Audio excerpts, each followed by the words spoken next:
Hello everyone, and welcome! Today is the start of my new series, Nanatsu no Taizai is a literary dumpster fire, so here's a reimagined version. Okay, so the series title is a little bit of a work in progress, but you get the idea. The first victim is going to be the protagonist, Meliodas. In the original story, he's your typical anime protagonist with a dark past who is secretly a demon, so I want to do more with those secrets than just have them be like late season twists. Meliodas' first design is his everyday fit, the one that you'll see the most. It's meant to be like a semi-formal barkeep uniform. The gold hints at his dragon heritage, and he's the only sin that's going to be wearing black, so that hints at his demon heritage. If you're watching the Speedpaint, then you're probably going to see that my first pass with his design makes him look like a Silicon Valley tech bro. But don't worry, I end up adjusting it to make it look more like his, like it's either his season 2 or 3 design, but it'll be on screen eventually. Anyways, he's meant to look more like a barkeep, but also like an adventurer. The boar hat travels, so does he. The gold represents his dragon heritage, the black references his demon heritage, and the rest of the colors are picked from his canon design. His hair is gold, and that's going to be one of the last things I add, so you're not going to see it until the very end, but he's going to be half dragon in this reimagining on his mother's side. I also like shiny things, so he gets to be shiny. Don't at me. I choose what his design looks like. Fight me. Okay, so his next design is his demon form. I wanted it to give an otherworldly feel to make it look and feel like the darkness is holding him together. I kept his wings mostly the same, and this form can also be without clothes since everything is covered with his magic. This is the design that benefits the most from him actually looking like an adult, as it doesn't look like a buff child wandering around with nothing on anymore. Just, a minor nitpick I have with the original. And then eventually I did add a sort of Roman-inspired tunic, to which I think it really ties it all together. He has the same gold jewelry on as his first design, with the addition of, I don't know what you would call them, bracers maybe?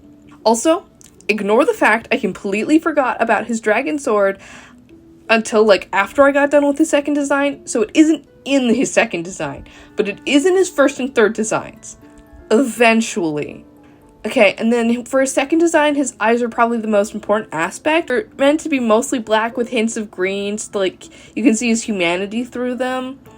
And hold your comments, I didn't forget the demonic symbol on his forehead. I'm just thinking about moving it and combining it with his dragon tattoo, but I haven't really made a design that I like yet. Last but not least, I dubbed this one his Flashback fit. In this reimagining of his character, he was never a Knight of Danafor, and he wasn't really an official Holy Knight of Leonas either. So this is more like a traveling outfit because he was a traveling knight. I made his coat a red color because of fan art I saw, so shout out to them, it's going to be on screen. And I gave him minimal armor because he doesn't really need it. And I don't really think he looks great with armor. I'm gonna be so real. He doesn't have much jewelry on, but he still has a ton of gold in his design to make up for it. On the whole aspect of a traveling knight, he doesn't really change his outfit much when he first joins the Sins. He's distant and hesitant to open up, so his similar outfit shows his willingness to leave at a moment's notice. I also hate his original knight armor. It doesn't convey what it should about his character, so this is to remedy that. Now on to the personality changes while the Speedpaint finishes up. Meliodas' personality is going to be more flirty and charismatic. He's going to look and act like the leader he's supposed to be. In canon, he's very anime protagonist, so this reimagining is going to add a few more dimensions to his character. Most of his flirting is a cover for the fact that he sucks at socializing and interacting with others. He does have genuine emotions. It's just that because he's not human in any capacity, he can't really show his emotions genuinely in a human way. He makes up for it with misdirection, essentially. Meliodas is more focused on strategy than actual combat in this reimagining as well. And that's because his magic has almost fully been sealed.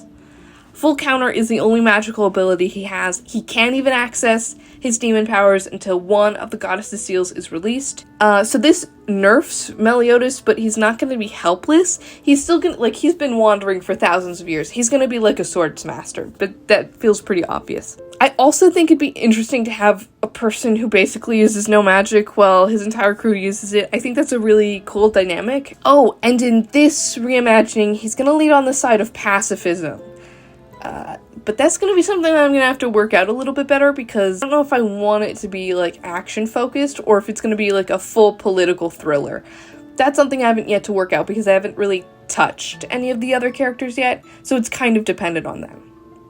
So thank you for sticking around. I'll probably do Elizabeth, Gil Thunder, and one of the other sins next time. I'm really leaning towards Bond, but I'm probably gonna end up doing one of the girly pops. We'll see. I make no promises.